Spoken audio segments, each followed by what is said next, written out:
They play the game. You rewrite the rules. They think they've got you figured out. They've studied your reactions, your weaknesses, your patterns. They play the same old game they've played with everyone else. But here's the thing, they've never met you at your strongest. You don't just play along, you create your own rules. Imagine walking into a room where they expect you to follow their script, but you tear it up and speak your own lines. That's power. You stop being a piece on their board, and you become the one deciding how the board is set. The moment you stop following their pattern is the moment they realize they can't control what they can't predict. The invisible hooks. They sink into your mind. It starts small.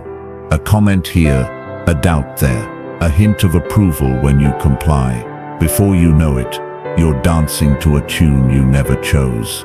These hooks aren't metal. They're made of your need for peace, for belonging, for being understood, and they tug at you without you even noticing. But once you see them, once you recognize that every pull is a way to keep you in place, you can cut the line. Awareness is the knife. Once you hold it, you're no longer caught. Why reacting is exactly what they want. Every sharp word, every little jab, it's bait. They want you to explode, to defend yourself, to prove them right. Because the moment you react, they're in control. It's like stepping into quicksand. The more you move, the deeper you sink. But silence, stillness, that's where you win. When you refuse to react, you're not giving them anything to work with. And in that stillness, they have to face the truth. They can't pull strings that aren't attached. The moment you take back the frame, there comes a point where you stop living in the world they built for you and start building your own. That's the moment you take back the frame. You no longer explain yourself, no longer seek their approval. Instead, you decide what matters and what doesn't. You speak when you choose, act when it serves you, and walk away without second guessing. The world they tried to trap you in shrinks until it's just a shadow behind you, and you step forward, not as their piece, but as the one holding the board in your own hands.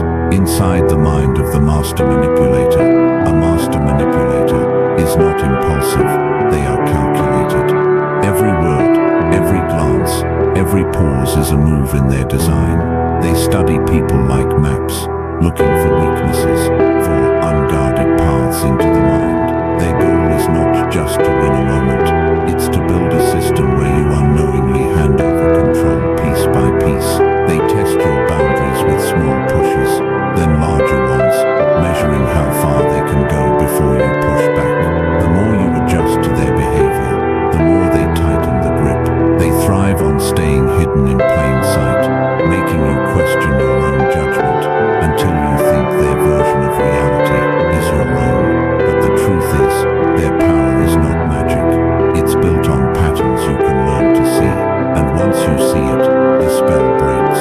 The four weapons they use to control you.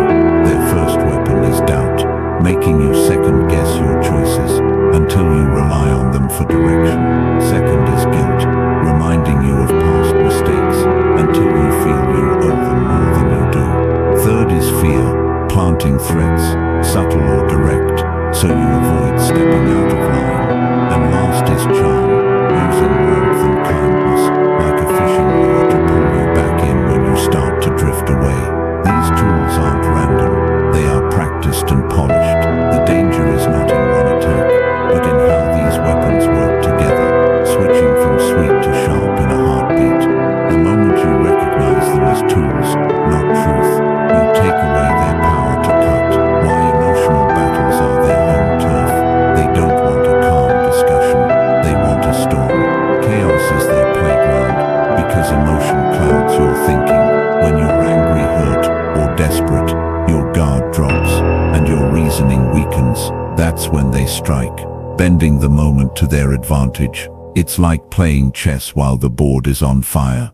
You're too busy dealing with the flames to see the moves being made. That's why they provoke you, drag you into arguments, and twist your words. If they can keep you emotional, they can keep you distracted.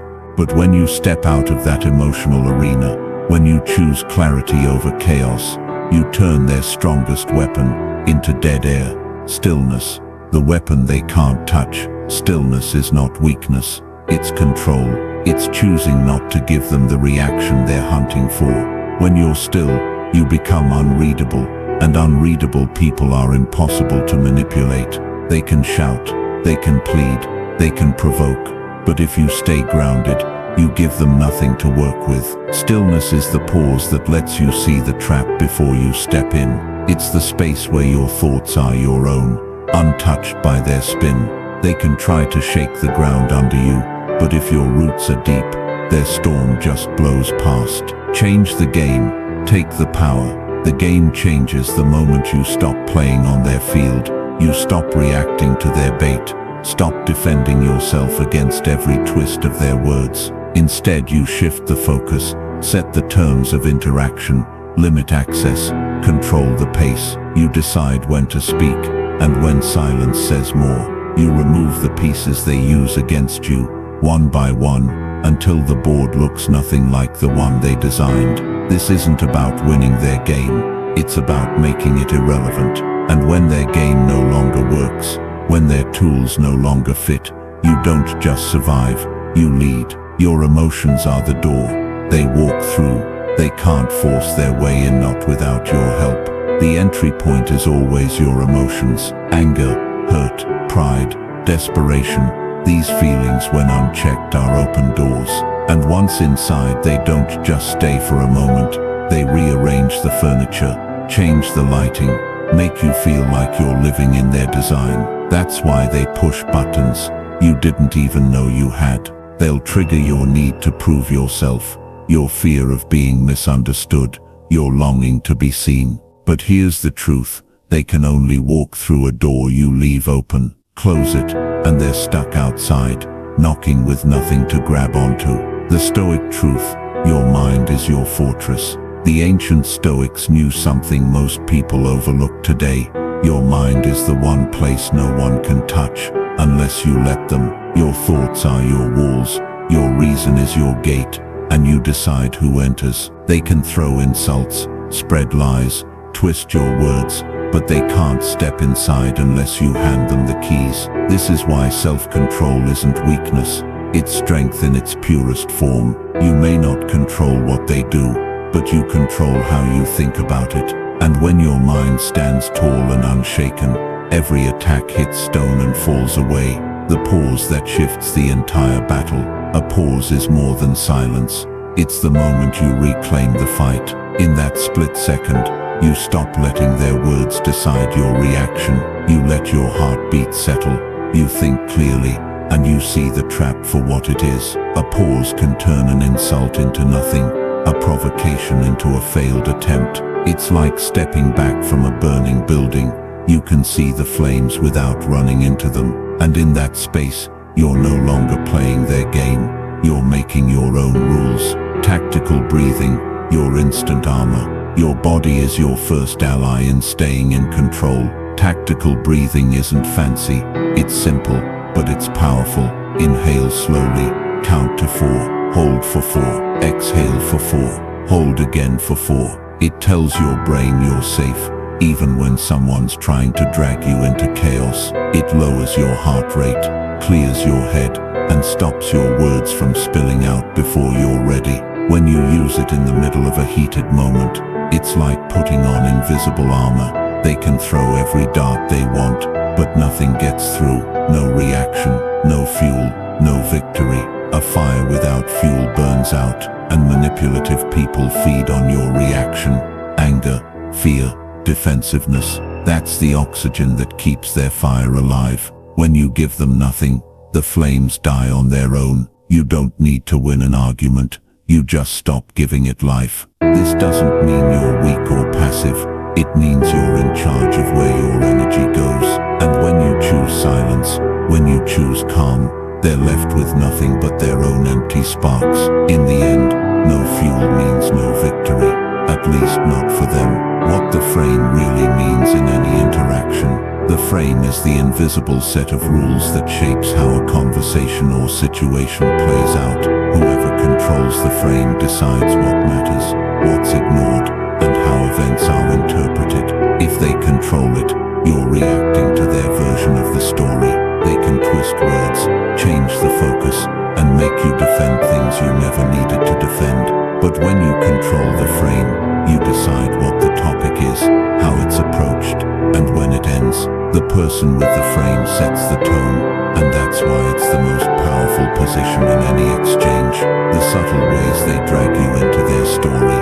They won't always come at you directly. Instead, they'll bait you with half-true statements, loaded questions, or emotional jabs that make you feel like you have to respond. They'll speak as if their view is already the truth, forcing you to fight from behind. This is how they pull you into their frame. You stop talking about what matters to you and start defending yourself inside their version of events. The trick is seeing it before you step inside, standing on facts, not their emotional waves. When you stand on facts, you're on solid ground. Facts don't bend with moods, they don't twist with feelings, and they don't crumble under pressure.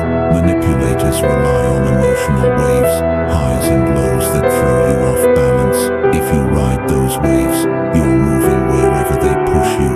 But if you stay rooted in clear, calm truth, you can watch their waves crash without moving an inch. That's when they realize your footing is stronger than their storm. Be the oak, unmoved, unshaken. An oak doesn't panic when the wind rises. It doesn't sway wildly to match the storm. It stays grounded, its roots deep and unyielding. That's how you need to stand when pressure comes. The storm may scream, the branches may whip, but the core stays still.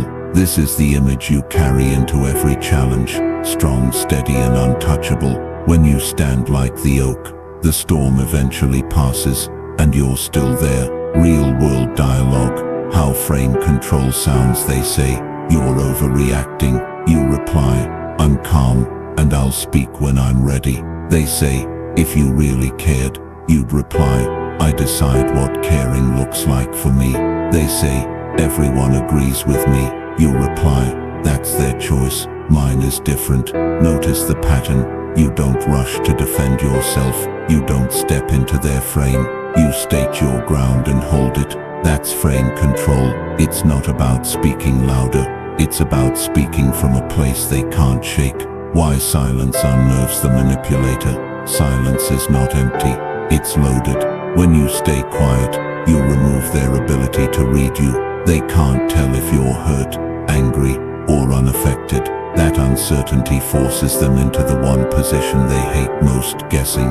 Manipulators thrive on knowing exactly which button to press, but silence covers every button. It breaks the rhythm they're used to, and in that space, they feel their grip slipping. Silence makes them work harder, and the harder they work without success, the more their control cracks. Restraint is the language of power. Real strength doesn't rush. It doesn't need to fill every gap with words, or prove itself in every exchange. Restraint is the mark of someone who knows their value, and doesn't need outside confirmation. When you respond only when it serves you, not when they demand it, you shift the power instantly. Restraint says, I am in control of my time, my energy, and my attention. And when they realize they can't force you to spend any of it on them, they've already lost. Say less than necessary, the ancient rule. The wisest leaders and thinkers knew this. Speak only what needs to be said, and no more. Every extra word is a door for someone to twist, question, or attack. Say less, and you keep your ground clean. Say less, and you keep them guessing. This doesn't mean hiding. It means guarding the space where your thoughts live. When they can't predict what's coming next, they can't plan their move. Less isn't weakness, it's a shield. The power of calm, unbroken eye contact, looking someone in the eye without flinching, sends a message words can't match. It says, I see you, I'm not afraid, I'm not moving. Calm, steady eye contact forces them to feel the weight of your presence. You're not challenging them with aggression, you're showing them they can't shake you. In a world full of people who look away, the one who doesn't becomes unforgettable. When an insult meets composed stillness, an insult is an invitation to step into their chaos. But when you meet it with stillness, it falls flat. They expect you to react, to fire back, to defend yourself. Instead, you stand there, unshaken, letting the words hang in the air until they die on their own. This is where their power breaks, because an insult without reaction is just noise, and noise, without an audience, fades into nothing. The difference between real and weak boundaries are spoken but not upheld. They sound firm in the moment, but when tested, they bend. Real boundaries, on the other hand, are consistent. They don't change depending on who's asking or how much pressure is applied. A weak boundary is like a fence with gaps. People walk through it without even trying. A real boundary is a solid wall. They hit it, and they know there's no way through. The key difference is not in the words, but in the follow-through. If you mean it, you live it. If you bend it, you've taught them it's not real. Boundaries are for your peace, not their approval. You don't set boundaries to make someone like you. You set them to protect your mind, your energy, and your space. If they approve of your boundaries, fine. If they don't, that's fine too. Approval is irrelevant, because the purpose isn't to win their agreement. It's to keep people what's yours safe. People who respect you will work within your lines. Those who don't will test them, and when they test them, you show them the same steady wall every time.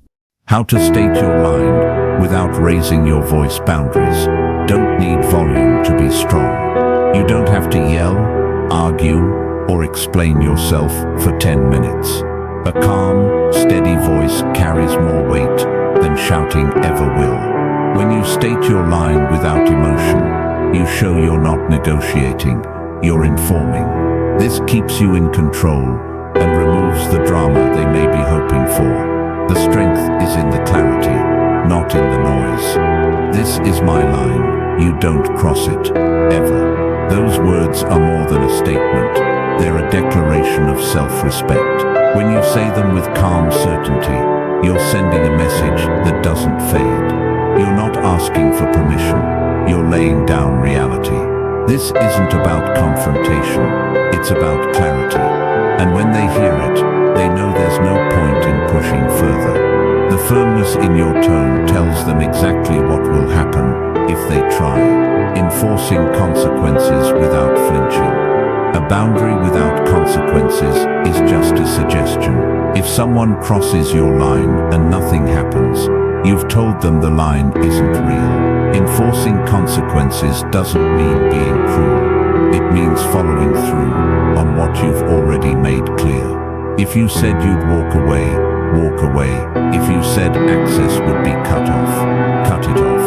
No hesitation, no long speeches, no back and forth. The moment they realize your words always lead to action, testing you stops being worth their effort.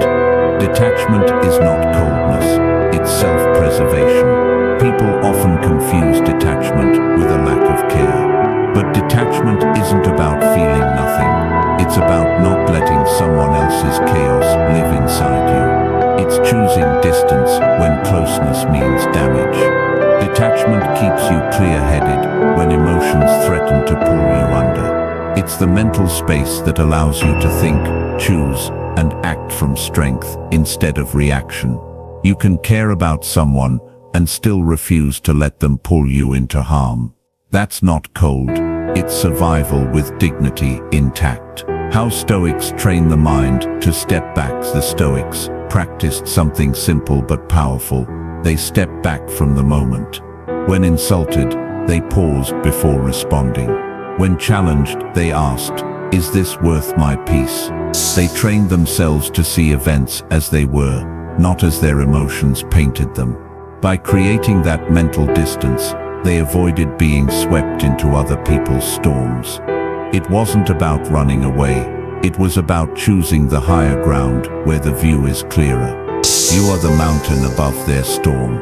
A mountain doesn't chase clouds. It doesn't bend for the wind. It stands.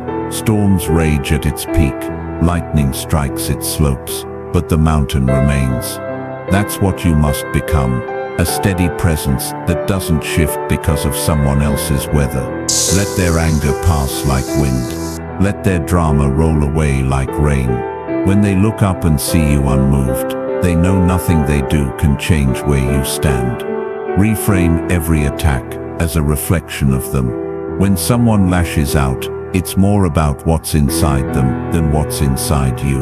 Their words reflect their fears, their insecurities, their struggles. Seeing it this way takes the sting out of the attack. Instead of thinking, "What's wrong with me?" you think, "This is about them." You stop carrying their poison as if it were yours. That's how you walk away, lighter every time, living untouchable through perspective. The real shield is not built from walls, it's built from perspective. When you see manipulation for what it is, you stop personalizing it. When you understand that most attacks come from someone's own battles, you stop absorbing their blows. Life will always have storms, but if you can keep your perspective high and your mind steady, those storms never reach you. Untouchable doesn't mean you're not tested. It means nothing can own you without your permission. Refusing to fight on their terms. When you fight on their terms, you've already lost ground. Their terms are designed to exhaust you, confuse you, and pull you into a place where logic no longer matters. The real power move is to refuse entry into that arena entirely. You choose when and how you engage. And if the answer is not at all, you walk away knowing you've kept your peace. Strength is not always in the strike. Sometimes it's in the stillness before it. Why walking away is the strongest move you can make. Walking away is not surrender, it's strategy. It says, "You don't get my time, my energy, or my presence." It's a choice to invest in what matters and refuse what drains. It leaves them without the reaction they came for, and reminds you that your power is in where you place your focus. Why step into a ring you never chose? If the fight was built for them to win, why enter it at all? Every step into their ring gives them the home advantage. The smartest move is never stepping in. By staying outside, you keep the ground where you're strongest. Some battles are best won by never starting them. The art of exiting without words or guilt. You don't owe an explanation for protecting yourself. You don't need to justify distance to those who would harm you. Leaving without drama is not weakness, it's clarity. A quiet exit closes the door without giving them another chance to pull you back inside. Leaving them in the silence they can't stand. Silence is a mirror they can't look away from. With no reaction, no answer, no spark to feed on, they're left alone with themselves. And for some, that's the loudest sound they'll ever hear. The daily habits that fortify your mind. Mental strength isn't built in the heat of the moment. It's forged in daily practice. Small, consistent habits train your mind to stay steady under pressure. Reading something that challenges your thinking, limiting time around negative influences, and taking moments to pause during the day all build inner resilience. Over time, these habits create a mental shield, so when manipulation or chaos comes, you're already prepared. Morning reflection, setting the tone for the day. How you start your day decides how you handle its challenges. Take a few minutes each morning to center yourself, breathe deeply, think about your priorities, and set one clear intention. This reflection puts you in control before anyone else can pull at your attention. It's your way of claiming the day before it claims you.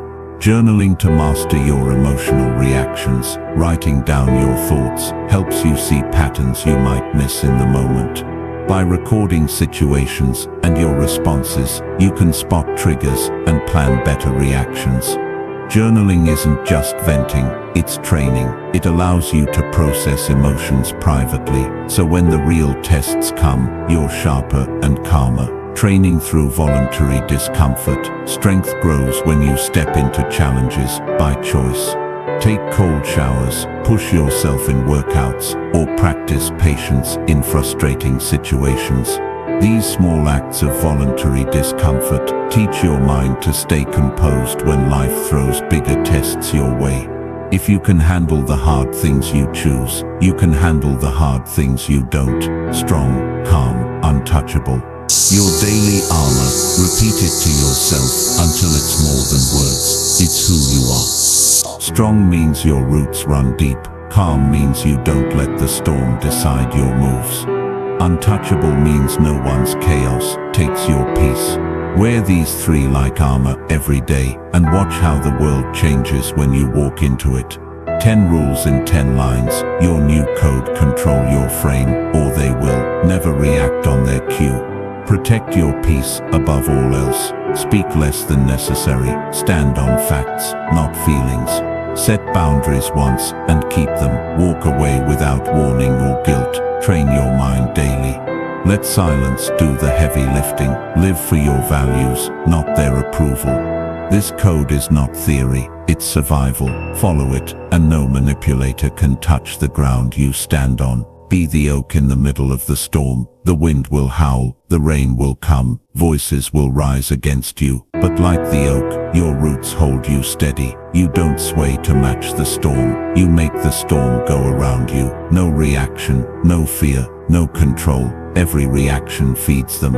Every fear exposes you. But when you give neither, their control collapses. You stand firm, and they're left with nothing but the echo of their own noise. Today is the day they lose their power, not tomorrow, not someday. Today, the moment you decide they no longer own a piece of your mind, that's the moment they lose. And from today forward, they never get it back.